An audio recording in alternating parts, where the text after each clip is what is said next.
friends, and welcome back. This is the second video that I'm doing for today. The previous one I did was on confidence, and the segue into that was my recent foray into plant-based eating. And I thought, you know what, as a follow-up, I'm going to add this one on to that one. So you will see me in the same shirt.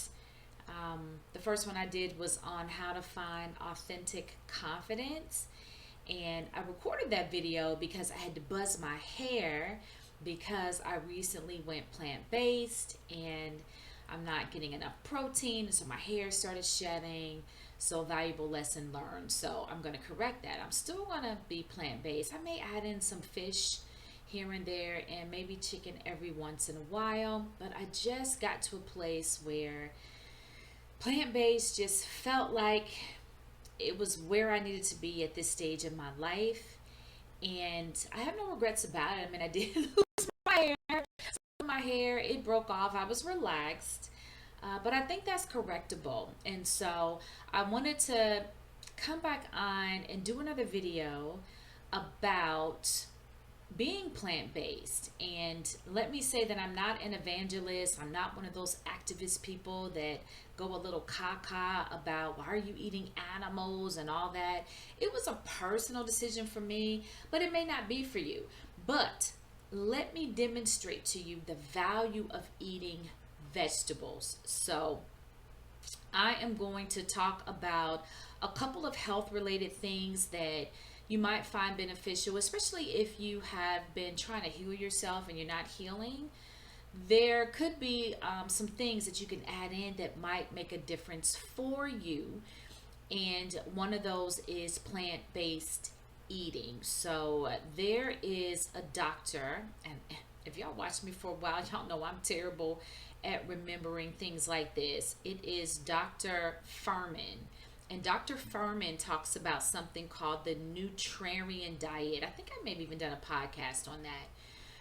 There is so much value to eating plants and vegetables, and I'm going to talk a little bit about why.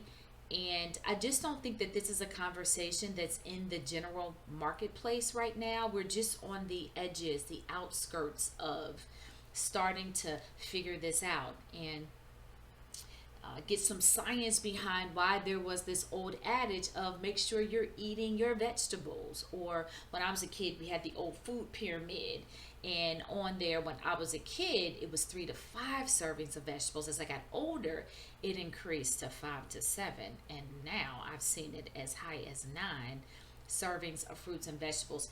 That is difficult to get, but the reason why we have to do that is because our soil is devoid of nutrients. So if you're going to get the same amount of vitamins and minerals that you got when I was a kid, you got to eat 9 servings of vegetables. That's a lot. So I fill in with greens powders, spirulina, chlorella, a lot of superfoods I scoop, because one scoop is oftentimes akin to 2 or 3 vegetables when it comes to nutrients as far as minerals and vitamins goes. But let me get off of that train and get back on the train that I came here to talk to you about, and that is the importance of eating your vegetables.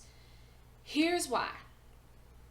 What we didn't know about vegetables, in addition to them offering the vitamins and minerals that our bodies must have, right? We must have those vitamins and minerals. I think for so long, I personally thought they were optional.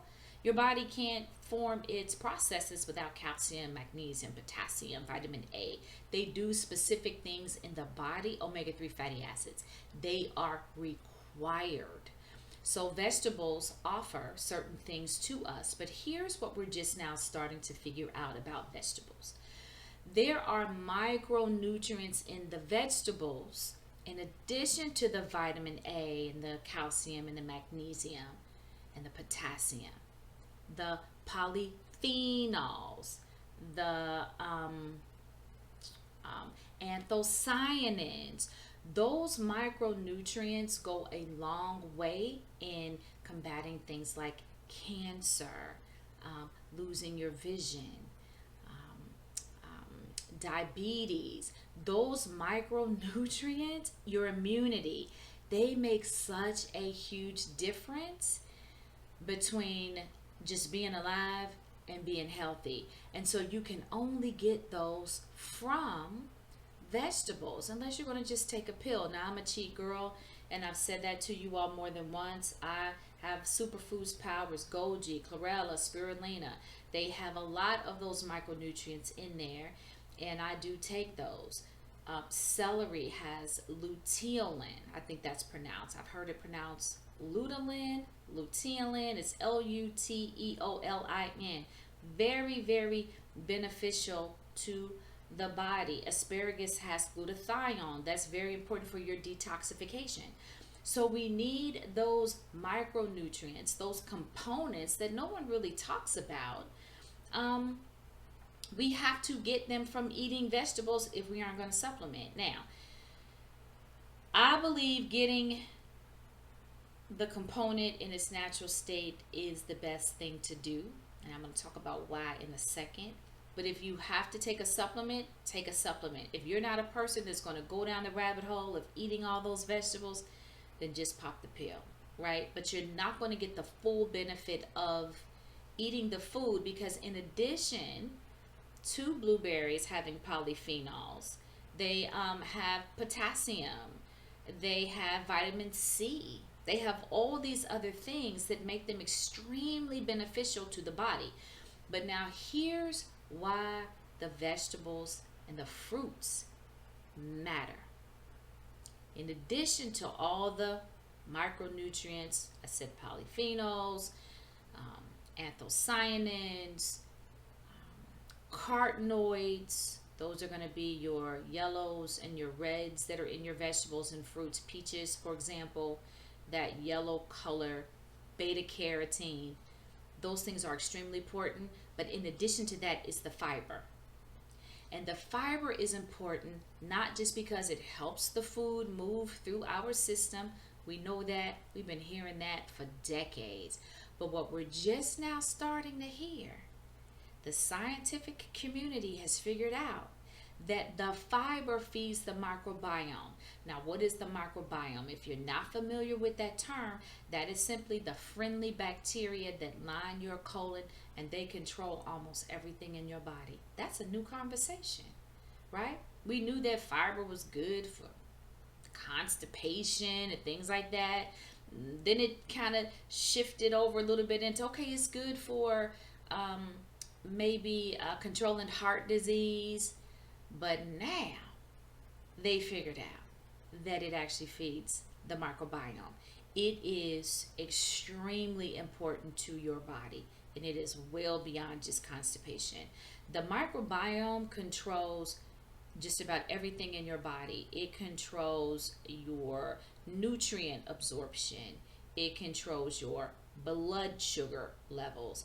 They're now linking friendly bacteria to whether or not you get cancer or Alzheimer's. Yeah, it's that important. And so fiber feeds that microbiome. You want that microbiome to be robust and diverse. And so as you feed it fiber, it expands, it grows, it gets healthy. Those bacteria multiply in the presence of fiber. That's a new conversation.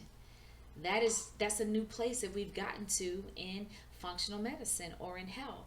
So I wanted to come and talk about that because I don't think that enough people know the reason why we're eating the vegetables, as many as we can, as often as we can, and even the fruits, but you want to make sure you watch your sugar, is for the components that are not readily talked about, for the micronutrients, for the fiber, for kind of the things that they offer in the background that really lend themselves to our bodies being as healthy as they can be. So you want to eat your vegetables. You don't have to be plant-based, but you just want to make sure that you are getting enough whole vegetables. Don't cook them down to nothing. Let them have, as often as you can, a little bit of crunch to them. Eat your salads, carrots raw, I love pears. I love Bosca pears. I mean, those things are hard when you crunch into them. Apple with the skin, those things are hard. Your body loves that. Your microbiome loves that. The pectin that's in the apples, your microbiome just thrives in the presence of all of that. And so, if your microbiome is healthy, your body is at less risk for disease. So you want to make sure that you're doing that. A couple of other things that I wanted to talk about that are just now starting to creep in this conversation of health. Again, I've had a chronic condition that they couldn't really name, but I was sicker than a dog for a very long time. And I think it just kind of boiled down to what I'm talking about, the kind of background processes that run in the body that no one really talks about. Things like making sure you don't have a candida overgrowth. And like I said, making sure that you have all of your minerals at the right levels. They control specific metabolic processes. And if you don't have them, you run the risk of getting ill. And that happened to me. So if you are not well and you're not getting well in spite of what you're doing, look to these kind of drill down things that no one's talking about. So we've got your micronutrients, we've got your fiber feeding your microbiome. Now let's talk about the mitochondria. The mitochondria is the powerhouse for the cell. That is what's letting the nutrients in and what's sending sending the waste out. That's your detoxification process. The more detoxed your body is, the healthier you're going to be, the better off your metabolic processes are going to run. So that mitochondria is extremely beneficial to everything that happens within the body. I can't stress it enough, right? You want to make sure that's running well. So there are some things that they are now discovering help the mitochondria. Things that, like I said, these conversations we weren't having. I mean, I've been dealing with a chronic condition for a long time. Never really heard about this stuff. And I've been in the health space for decades. CoQ10, very beneficial to the mitochondria. There's a new supplement called urolithin A. The data on that, I mean, it is just beautiful. It has a very, very good safety profile. It just comes from cranberries. It comes from pomegranates. It comes from pomegranates. I'm going to have to check myself on that. It comes from pomegranates. Very healthy. Pomegranates is just a fruit, and they've concentrated this substance, and they are making it available in a supplement because it just gets difficult to eat all of that food. They can concentrate it, and they've got the data, y'all, that's showing that it's really, really beneficial for improving the function of the mitochondria. So let me also talk about red light therapy. That's a new one, and I do red light therapy. Red light therapy is just what it sounds like. I mean, you're just sitting under a red light, and this red light is measured in, I think, 680, or like there's an 800 nm range. You want to find a red light that has both. They aren't that expensive. I think I got mine off of Amazon for, I want to say, around $60. You just sit in front of this red light. It feels so good. The warmth of it, very safe, won't damage your eyes. I mean, I researched it thoroughly, and I'm going to suggest that you do the same. Do your own research. And when you go on Amazon, if you're interested in this and you're going to buy one, make sure you're reading the reviews, because you want to make sure that it's a legitimate company, and you want to make sure that the product does not have any side effects. Like, you know, when you go on Amazon with some of these unknown sellers, you just don't know what you're getting. So it is important to make sure it's a reputable seller, and you want to read the reviews and see what people are saying about it. But as far as what I found, there was nothing negative about it. I even purchased a toothbrush that has a red light on it. It's an electronic toothbrush, and they're saying that it increases the germ killing properties of the sonic toothbrushes as well as actually um, cell regeneration. So, your tooth, when you have decay, they're saying that red light therapy can actually help your tooth regenerate enamel. Come on now. Don't we all want that? Like, where is this stuff being all of our lives, right? So I just ordered that. But back to the red light. Do your research on it. Look at the data. I go to PubMed a lot to find data. Um, Go down that rabbit hole a little bit and figure out if red light therapy is for you. Some people have full body ones. I have one that I just sit in front of it, I shine it on me. It's almost like shining light on a plant. They have panels and they're expensive. Some of those things are thousands of dollars. I'm not I'm not there yet. I don't know if I want to spend that amount of money, but I do like it. And I do think that it could be making a difference. I mean, we'll see. Time will tell. I have been sleeping better, but I have been doing some other things. I'm going to talk about that too. But when it comes to mitochondria, you want to think about supplements that help boost your mitochondria, and then red light therapy is known for boosting mitochondria. And the other thing that I'm going to talk about in relationship to the mitochondria is grounding. And grounding is simply putting your feet on the earth. And so there's data out there now, there's science that human beings actually collect a charge as we're moving throughout our daily activity. We kind of create a negative charge, something that is, I want to say, antithetical to us being healthy.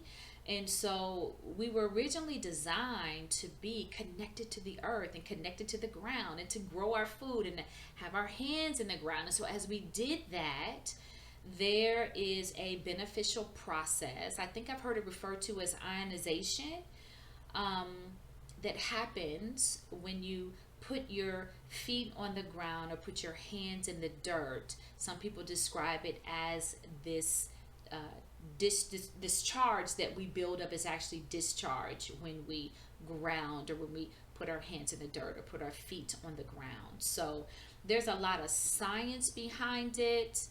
I'm probably not explaining it as well as others that have a scientific background would explain it. But I'm the kind of a girl, once I see the data that it works, I don't really care about the details. I just need to know that it works, meaning that you had a group of people that had these biomarkers in their body, and then they grounded, and then this is what happened to them afterwards. Something got improved, right? Their, I don't know, cholesterol went down, their sugar improved, da da da.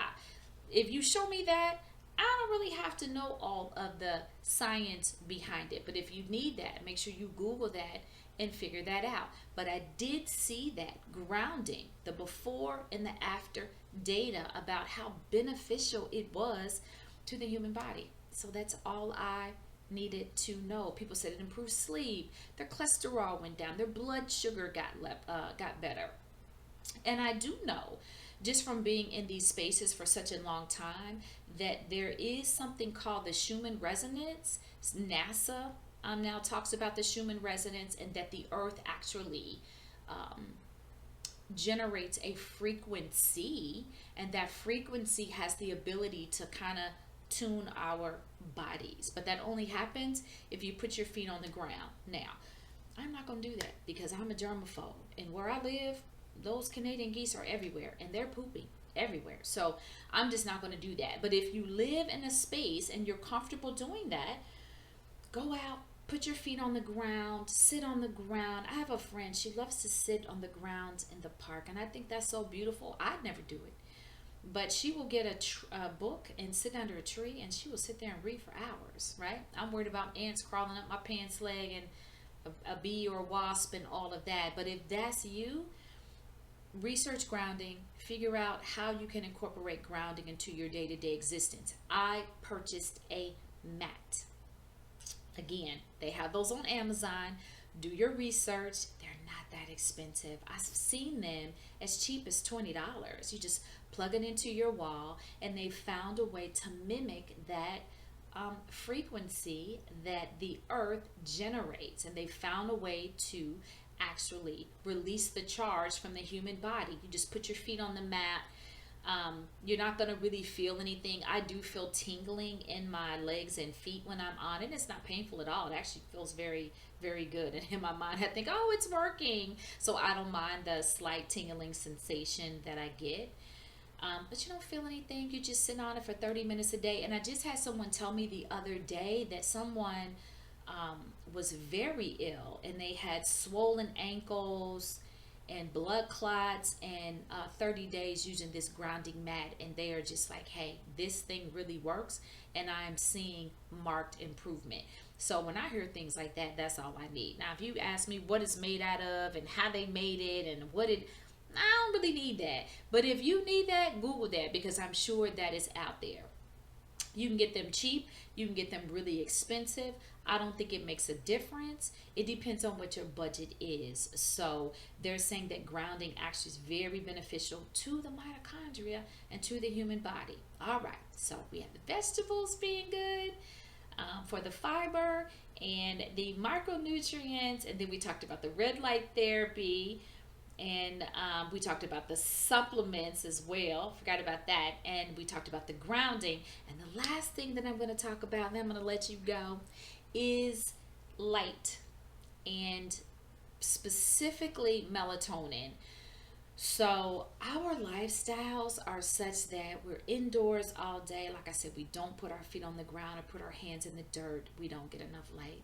And that sunlight is crucial to our very existence because it controls our sleep wake cycles, which is tied to melatonin. And melatonin was all the rave a couple of years ago because people figured out that if you took it, it would help you sleep, but it is beyond just sleep. Melatonin is a master hormone. It regulates a lot of the body's processes. It is tied to your kidneys. It is tied to your brain. It is tied to your immunity. It is tied to your sleep wake cycles. You want to make sure that your melatonin levels are as high as you can get them because that is directly tied to your health. I've even seen data or information that shows that melatonin is directly tied to your risk of Alzheimer's. Come on now, serious business, right? So I actually purchased a light bulb. They have lights now that mimic the sun. If you can get outside during the day, you want to do that. Morning sun, they say it's best before 10 o'clock. I'm a slow mover. I work from home. By the time I get up, get moving, and get my breakfast, it's past 10 o'clock. So I have a light bulb that I just put in a lamp on my desk and I turn it on and I sit by it all day. These lights now mimic the sun. And you can get those on Amazon as well. So if you can't get outside during the day, find a cheat. I'm a person. I will find a cheat. Again, it's never as good as the real thing because if you're outside getting the sun, you're also getting the fresh air and you're also getting the vitamin D. So the cheats work if you don't have anything else. But again, if you can get the component in its natural form, that is always better, right? But they have lights. So I have a little lamp by my desk. If you look on that side of the screen, you can see maybe it's shining a little bit. I turn that on. I sit by that all day. It mimics the sunshine. And that helps your body produce melatonin. Something else you want to think about doing is shutting off your devices well before you go to bed. And this is one I still struggle with, but I do have a screen over my tablet that blocks blue light because they're saying that blue light actually interferes with your body's ability to produce melatonin. So shut off your devices, shut off your computer, shut off your tablet, or put screens on them, or wear glasses. They actually have glasses that block blue light because blue light interferes with your sleep-wake cycles and it will cause your melatonin levels to be low. And if your melatonin levels are low, you're going to be sick. That's a fact. You're just not going to sleep well. Your immunity is going to be out of whack. All kinds of things are just going to start to happen. So, yeah, consider all of those things. Consider what you haven't been considering when it comes to your health. Like I said, these are new conversations. Melatonin, mitochondria, fiber in the microbiome, micronutrients. These are new conversations, and they make a difference between you just being alive and you being 100% healthy and thriving. So, I hope these things are beneficial for you. Again, if you just Google, that's how I found the information about what brands, what companies. I'm not going to recommend a brand here, but like I said, just do your research and do your reviews. You're going to find a product that works for you. And I have, and I'm very excited about it. And as I find out more, I'm definitely going to come on here and cut this camera on and share it with you all. So thanks for rocking with me, and I'll see you all next time.